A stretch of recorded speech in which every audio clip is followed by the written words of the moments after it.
তো বন্ধুরা, এই হচ্ছে বাদিকে স্মৃতিসৌধ, যেটা হচ্ছে পলাশী ওয়ার মেমোরিয়াল, এই বাদিকে রয়েছে। ডালখোলার প্রায় এন্ডিং।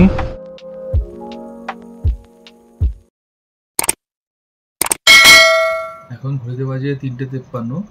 তো এখন প্রায় বাজে 4টে। আজকে হলো মার্চ মাসের 13 তারিখ। তো তোমরা থাম্বনেল দেখে বুঝে গেছো কোথায় যাচ্ছি। তো লাস্ট যে ব্লগটা গেছে, তারপরে তোমাদের সাথে আবার নতুন এই ব্লগটায় কথা হচ্ছে।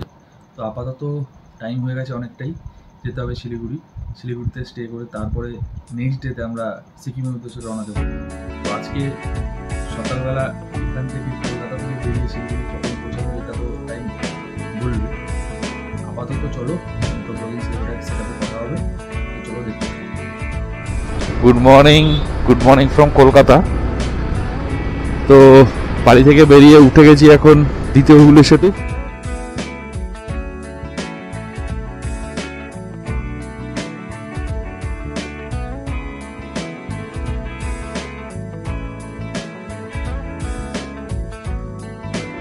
বন্ধুরা, এই হচ্ছে ট্রেন যাচ্ছে হাওড়া। আমরা কালনা পেরিয়ে গেছি, এখন সিগন্যাল দাঁড়িয়ে আছি। কালনার পরে বাঁদিকে চলে যাচ্ছে কালনা, ডান দিকে চলে যাচ্ছে কাটোয়া। তো আপাতত এইটুকুই আপডেট, চলো দেখতে থাকো। চলে এসেছি দীর্ঘ প্রতীক্ষিত জায়গা নবদ্বীপ। পিছনে ফেলে আসলাম হেমাদপুর মোড়। এই আমরা নবদ্বীপ রেলগেটের দিকে যাচ্ছি। একটু পরে এই রেলগেটটা পাবো। জানি না লেভেল ক্রসিংটা বন্ধ থাকবে না খোলা আছে, এখান থেকে দেখা যাচ্ছে। তো মোটামুটি টাইম হচ্ছে এখন প্রায় 7:50, 8টার কাছাকাছি। তো একটু টাইম লাগলো ধীরে সুস্থে গাড়ি চালিয়ে আসতে। এক জায়গাতেই আর কি ব্রেক নিয়েছিলাম, ব্রেক বেশি নিইনি, একটুখানি চা খাওয়া হয়েছিল। তো এই হচ্ছে লেভেল ক্রসিং পেরিয়ে সোজা চলে যাব একদম গৌরাঙ্গ সেতু হয়ে মোটামুটি NH 34। আর আমাদের এই বাদিকটা চলে যাচ্ছে নবদ্বীপ রেলগেট পেরিয়ে নবদ্বীপ স্টেশন, নবদ্বীপের শহরের ভেতরে। আর আমরা সোজা চলে যাচ্ছি। তো মোটামুটি আমরা চলে আসলাম গৌরাঙ্গ সেতু। সোজাই এই যে দেখতে পাচ্ছ তোমরা, রাস্তাটা ছোট হওয়াতে জ্যামটা বেশি। আর ডান দিকটা হচ্ছে হাওড়া সাইডের গঙ্গা, আর বাঁ দিকটা হচ্ছে নবদ্বীপ সাইডের গঙ্গা। চর পড়ে গেছে দেখা যাচ্ছে, জানি না ক্যামেরাতে কতটা আসছে, তোমরা দেখতে পাচ্ছ কিনা। আর মোটামুটি ভালো জ্যাম, এখন দাঁড়িয়ে থাকতে হবে কতক্ষণ তা বোঝা যাচ্ছে না।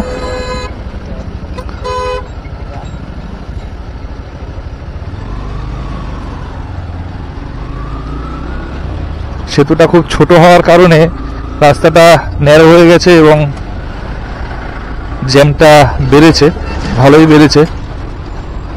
সাইড দিয়ে চেষ্টা করছি এগিয়ে যাওয়ার। তো দেখা যাক কতটা যেতে পারি। তো চলো এখান থেকে বেরিয়ে যাই, তারপর পরে কথা হচ্ছে তোমার সাথে। তো মোটামুটি আমরা এখন কৃষ্ণনগরের কাছাকাছি রয়েছি। কৃষ্ণনগর NHটা থেকে মোটামুটি 2-3 কিলোমিটার পিছনে আছি। একটা জায়গায় আমরা হেঁটে ঢুকলাম। এই হচ্ছে পেটাই পরোটা আর আলুর তরকারি, এটাই আপাতত খাচ্ছি। তো খেতে বেশ ভালোই। আর এরপরে আবার দই খাবো, দেখা যাক দইটা কীরকম লাগে, তোমাদের আপডেট দেবো। চলো দেখতে থাকো। এই হলো দই, আর দইয়ের সাথে একটা কালাকাঁদ নিয়েছিলাম।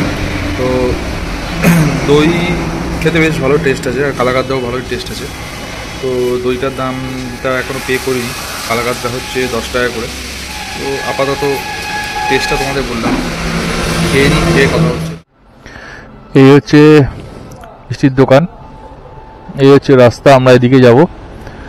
এদিকে হচ্ছে কৃষ্ণনগর আর এদিকে হচ্ছে নবদ্বীপ চলে যাচ্ছে। তো মোটামুটি আগেই যাই, তাও তোমার সাথে কথা হচ্ছে। তো বন্ধুরা, চলে এসেছি কৃষ্ণনগর NH 34। ডান দিকে আমাদের চলে যাচ্ছে কলকাতা, আর বাঁদিকে চলে যাচ্ছে হচ্ছে শিলিগুড়ি, মুর্শিদাবাদ, সব রাস্তাগুলো চলে যাচ্ছে। তো এইখান থেকে এই সোজা রাস্তা আমরা চলে যাব নিচ দিয়ে, আর এদিকের রাস্তাটা ওপর দিয়ে চলে যাচ্ছে কলকাতা সাইড। তো মোটামুটি এখান থেকে কিলোমিটার এখন আমি বলতে পারবো না, কারণ আমি ম্যাপ মারিনি, তাই কিলোমিটারটা এক্স্যাক্টলি বলা মুশকিল আমার জন্য। আর এখন বাজে 8:45। তো আস্তে আস্তে যেতে থাকি। সোজা দেখাচ্ছে শিলিগুড়ি, বাদিকে কৃষ্ণনগর টাউনের ভেতর ঢুকবে রাস্তাটা। তো আমরা তো কৃষ্ণনগর টাউনের ভেতর ঢুকবো না, সোজা রাস্তা বেরিয়ে যাব। দেখতে চলে আসলাম বেতয়াডুয়ারি টোল প্লাজা। তো বাড়ির থেকে বেরিয়ে মোটামুটি আমার যা আইডিয়া বলছে প্রায় 180-85 কিলোমিটার আমি গাড়ি চালিয়ে ফেলেছি। তো এখন সোজা বেরিয়ে যাব, কোথাও দাঁড়ানোর প্ল্যান নেই এখন, কারণ এখন একটু টানতে হবে গাড়ি, টেনে টেনে বেরোবো, তাতে একটু কিলোমিটারটাও তাড়াতাড়ি মেকআপ হবে। তো মোটামুটি এগিয়ে যাচ্ছি, যেতে যেতে তোমাদের সাথে কথা হচ্ছে, চলো দেখতে থাকো, আগেই যাই। তো বন্ধুরা, এই হচ্ছে বাদিকে স্মৃতিসৌধ, যেটা হচ্ছে পলাশী ওয়ার মেমোরিয়াল, এই বাদিকে রয়েছে, চলে যাচ্ছে রাস্তাটা। তো আমরা সোজা চলে যাচ্ছি শিলিগুড়ির দিকে। তো মোটামুটি এখন পলাশী ঢুকে গেছি, সেটা এখন বাজে 9:34। তো আস্তে আস্তে যেতে থাকি, কারণ রাস্তা বেশ ভালোই আছে, অসুবিধা কিছু নেই, কোথাও ভাঙাচোরা কিছুই নেই। আর ওয়েদার একটু গরম বেড়েছে, আস্তে আস্তে 12টার দিকে আরও বাড়বে। তো ওয়েদার আপডেটটাও দিতে থাকবো। এই সময় যারা ট্রাভেল করার চিন্তা ভাবনা করবে, তারা এই রকম ওয়েদারের সম্মুখীন হতে হবে, সেইটা চিন্তা ভাবনা করে সব রকমভাবে প্রোটেকশন নিয়ে বেরোতে পারবে। যাই হোক, চলো আস্তে আস্তে এগিয়ে যাই। এগিয়ে যেতে যেতে তোমার সাথে কথা হচ্ছে। আগে আমরা যে বাইপাস, যখন আমাদের বহরমপুর হয়নি, তখন আমরা এই বাদিকে রাস্তাটা দিয়ে চলে যেতাম। এই রাস্তাটা দিয়ে এখন আর আমাদের যেতে হবে না, আমরা বাইপাস যে রাস্তাটা সামনে আসছে সেই রাস্তাটাতে আমরা উঠে যাব। তো সামনেই আসছে, একটু পরেই দেখা যাবে। তো চলো দেখাচ্ছি বন্ধুরা, এই হচ্ছে সামনে চলে এসেছি। বাদিকে চলে যাচ্ছে বহরমপুর শহরের ভেতর, সোজা চলে যাচ্ছে ডালখোলা। ডালখোলা এখান থেকে 261, মালদা 135, আর বহরমপুর সোজা 7 কিলোমিটার। তো বহরমপুর যেটা রয়েছে, আগে আমরা যেই রাস্তা দিয়ে আর কি বহরমপুর ঢুকতাম, বহরমপুর শহরের ভেতরে, তো সেটা বাদিক চলে যাচ্ছে। তোমাদের চলো দেখাচ্ছি। এই হচ্ছে শিলিগুড়ি, ডালখোলা, মালদা সব সোজা। আর বহরমপুর টাউনের ভেতরে আমরা যখন ঢুকতাম আগে, এই রাস্তাটা দিয়ে বাদিকে আমরা চলে যেতাম, আর এখন আমরা এই ডান দিকে বাইপাসের রাস্তাটায় ধরে নিচ্ছি, বাইপাস দিয়ে চলে যাব। তো চলো আস্তে আস্তে যেতে থাকি।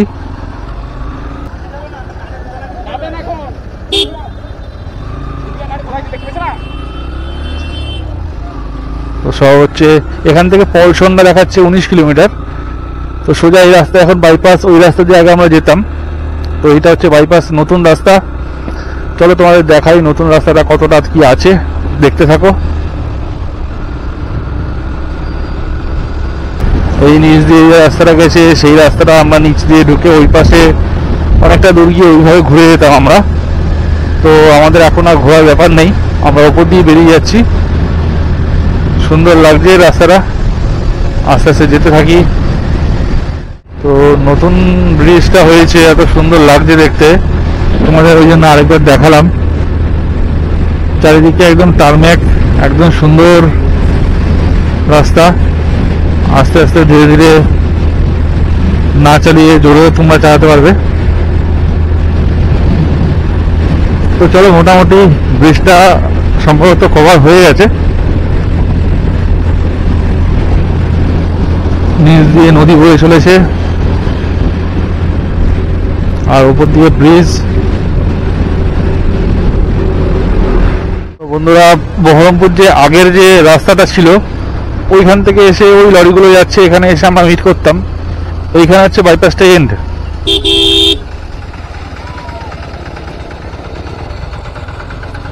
এইখানে বাইপাসটা এন্ড হয়ে যাচ্ছে, যারা আসবে এখান থেকে আর কি বাইপাসে ইন করতে পারবে।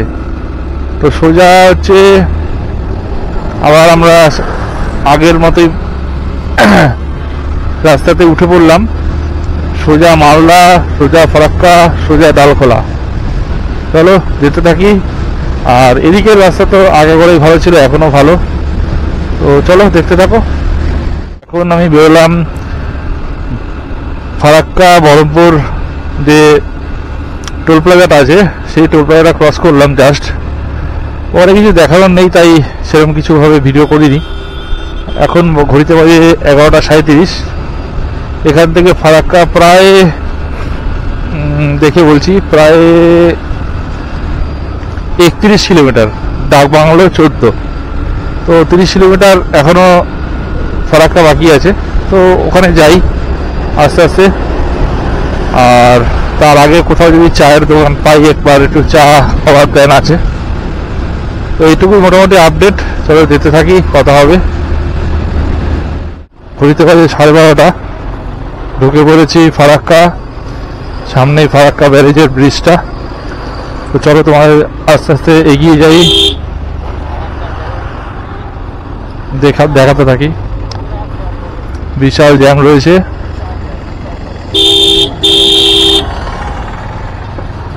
চলো দেখতে থাকো।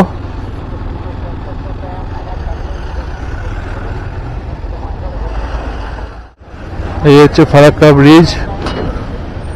বাদিকে পুরো নীল কালারের জল, সুন্দর লাগছে। আর ডান দিকে একটা ব্রিজ তৈরি হচ্ছে ওই পাশটাতে। এখন পুরোপুরি জ্যাম। এই হচ্ছে ট্রেন লাইন। এখন জ্যাম কখন কাটবে তার কোনো ঠিক নেই। এইটায় ব্রিজটা অনেকটা কাজ হয়ে গেছে দেখা যাচ্ছে। আস্তে আস্তে ব্রিজ হয়ে গেলে ভালোই হবে আমাদের জন্য। উত্তরবঙ্গ আর দক্ষিণবঙ্গের কানেকশনটা বেশ ভালোই হবে। তো দেখা যাক কতটা কি কাজ হয়, কখন কিভাবে সরকার আমাদের এই রাস্তাগুলোকে ঠিকঠাক করে আপ ডাউনের ব্যাপারটা কি করে, সেটা তো পরবর্তী সময় জানা যাবে। তো এখন জ্যাম আছে, কিছু দেখানোর নেই। ভেবেছিলাম টান বেরোতে পারবো, তোমাদের দেখাতেও পারবো। তো দেখতেই পাচ্ছ। তো আপাতত রাখছি, আবার যদি জ্যামটা ঠিকঠাক হয় তাহলে তোমার সাথে আবার কথা বলছি। যেতে যেতে ট্রেনের দেখা, মালগাড়ি বাদিক দিয়ে যাচ্ছে আর আমরা সোজা যাচ্ছি। এত সুন্দর একটা দৃশ্য তোমাদের দেখাচ্ছি, কারণ আমিও যেটা দেখতে পাচ্ছি সেটাই তোমাদের দেখালাম, যাতে তোমরাও ভিউটা এনজয় করতে পারো। আর জ্যামের মধ্যে রয়েছি, তাই তাড়াতাড়ি যেতে পারছি না। দেখতে থাকো, কেমন লাগলো অবশ্যই জানাবে। আমরা মোটামুটি ব্রিজটা কভার করে গেছি প্রায় 80%, আর 20% মতো বাকি আছে। তো এই হলো মালগাড়ি শেষ।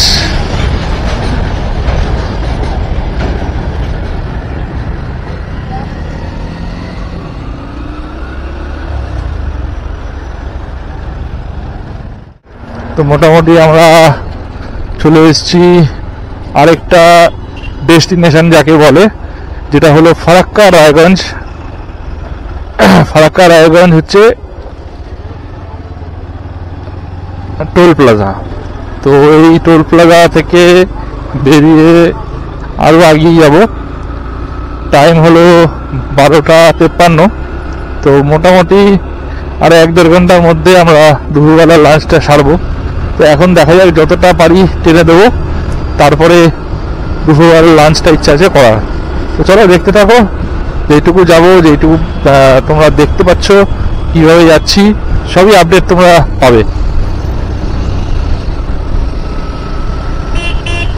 যে রাস্তাটা ঢুকে গেল, এই যে রাস্তাটা, এই রাস্তাটা চলে আছে মালদা টাউনের ভেতর। আর আমরা এই রাস্তাটা যে উঠলাম, এটা এর আগেও তোমরা আমার ভিডিওতে দেখেছো, আজও আরেকবার দেখে নাও। কারণ এটা হচ্ছে মালদা বাইপাস।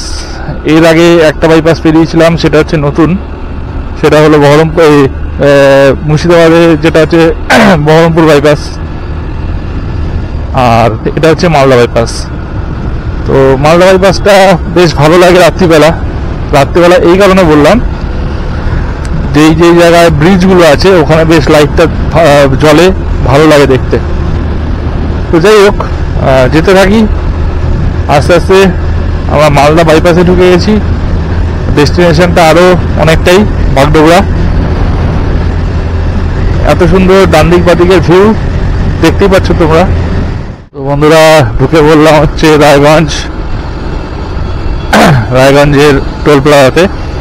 তো এটা আমাদের সম্ভবত 4 নম্বর টোল প্লাজা। তো মোটামুটি রায়গঞ্জ ঢুকে গেছি। এরপরে রায়গঞ্জের ভেতরে ঢুকবো। তারপর মোটামুটি আরো 1-150 কিলোমিটার পরে পড়বে ইসলামপুর। তো মোটামুটি আগিয়ে যেতে থাকি, তোমাদের সাথে কথা হবে। যাচ্ছে ওটা হচ্ছে হাইওয়ে। এখান থেকে ভেতরে ঢুকলাম, এই হোটেলে খেলাম। তো খাওয়া হচ্ছে 3টে রুটি খেলাম, সাথে হাফ প্লেট তরকা আর একটা জল নিয়েছিলাম। তো মোটামুটি এই হচ্ছে দুপুরবেলার খাবার দাবার ছিল আমার। তো এখন যেখানে যাব বাগডোগরা, এখান থেকে 213 কিলোমিটার রাস্তা, এখন পুরোটাই চলবে। তো মোটামুটি আগিয়ে যেতে হবে। চলো, যেতে যেতে কথা হবে তোমার সাথে। চলে এসেছি ডালখোলা টোল প্লাজা। এর আগে যতগুলো টোল প্লাজা ছিল সবই দেখতে পেয়েছো। এটাও আরেকটা toll plaza, Dalkhola toll plaza. এই কারণে রায়গঞ্জের পর থেকে, রায়গঞ্জের দিক থেকে এসে ডালখোলার দিকে যেতে গেলে এই টোল প্লাজাটা পড়ে। তো রায়গঞ্জের ভেতরের রাস্তা সেই আগের মতোই রয়েছে, কোনো রকম চেঞ্জেস হয়নি। তবে গাড়ির সংখ্যা বেশি, তাই সময় লাগলো একটুখানি বেশি। তো মোটামুটি এইটুকুই আপডেট। আর বাগডোগরা আমাদের টাইম দেখাচ্ছে 3 ঘন্টা 12 মিনিট, 162 কিলোমিটার রাস্তা। ছেড়ে দিয়ে মোটামুটি 55 কিলোমিটার মতো রাস্তা আমরা কভার করেছি। তো 40 মিনিটে, 40 থেকে 50 মিনিটে। তো মোটামুটি এইটুকু টাইম এখন বাকি আছে। তো চলো দেখতে থাকো, আস্তে আস্তে এগিয়ে যাই, তাও কথা হবে। শিলিগুড়ি এখান থেকে 167 কিলোমিটার রাস্তা। তো দেরি না করে এগিয়ে যাই, যেতে যেতে তোমার সাথে কথা হবে। চলো। তো বন্ধুরা, এখন ঘড়িতে বাজে 4:36। তো চলে এসেছি ডালখোলার প্রায় এন্ডিং, যেটা হচ্ছে বাদিকে রাস্তাটা চলে যাচ্ছে পূর্ণিয়া বিহারের দিকে, ডান দিকে চলে যাচ্ছে কিষানগঞ্জ শিলিগুড়ি। তো ডান দিকে কিষানগঞ্জ শিলিগুড়ি যেটা ইসলামপুর হয়ে যাবে, বাদিকে দেখাচ্ছে পূর্ণিয়া 42 কিলোমিটার, ডান দিকে কিষানগঞ্জ 28, শিলিগুড়ি 127। তো আমরা যে বাগডোগরা যাবো সেটা হচ্ছে 122 কিলোমিটার বাকি, 2-2.5 ঘন্টা মতো টাইম দেখাচ্ছে। তো যেতে থাকি মোটামুটি।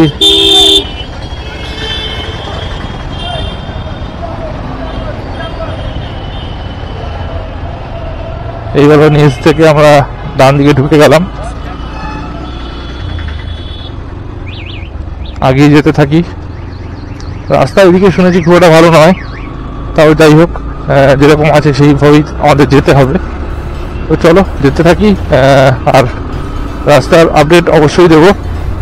এগিয়ে যাই, কতটা কি ভালো আছে না খারাপ আছে সেটা দেখে তারপর তোমাদেরকে আমি একটু পরে আপডেট দেবো।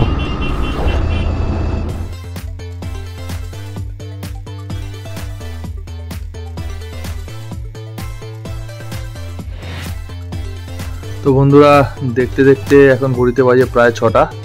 আমার বাঁদিকের রাস্তাটা চলে যাচ্ছে ইসলামপুর শহরের ভেতর, আর আমরা ডান দিকের এই রাস্তাটা ধরে নিচ্ছি ইসলামপুর বাইপাস, যেটা একদম বাগডোগরা শিলিগুড়ি আসামকে কানেক্ট করছে। তো মোটামুটি এখন হচ্ছে এখানে একটা লাল সিগন্যাল হয়ে রয়েছে, যার জন্য দাঁড়িয়ে পড়লাম। তো মোটামুটি এখান থেকে 61 কিলোমিটার মতো রাস্তা বাকি রয়েছে। আমরা সোজা বেরিয়ে যাব, দেখতে কত সুন্দর লাগছে রাস্তাটাকে। তো চলো দেখতে থাকো, আগেই যাই। আর রাস্তার ভিউ তো একটু আগেই বললাম তোমাদের কিরকম লাগছে, দেখতেই পাচ্ছ। তো চলো।